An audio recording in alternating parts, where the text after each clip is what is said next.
So you have a hobby, right? And maybe this hobby requires a lot of supplies. Maybe it requires, you to go into the store and buy a whole bunch of fabric or a bunch of scrapbooking paper or a bunch of tools, right? Supplies.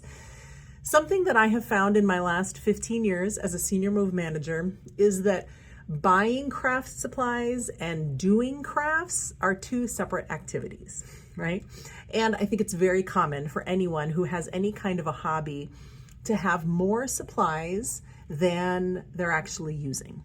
Or you may have half-finished projects that have been sitting in your home half-finished for years, right? I remember even my mother, when we cleaned out my grandmother's home after she passed away, she took home some sewing projects that my grandmother had only half finished.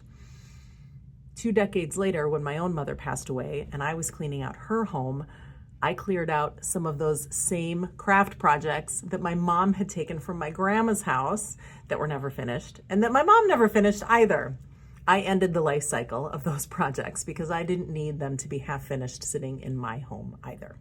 So during the month of September, if you are following along in our year of letting go, I encourage you to look through your craft supplies, your hobby supplies, and pull out anything that's not being used and get them into the hands of someone else in your community who could be putting them to good use.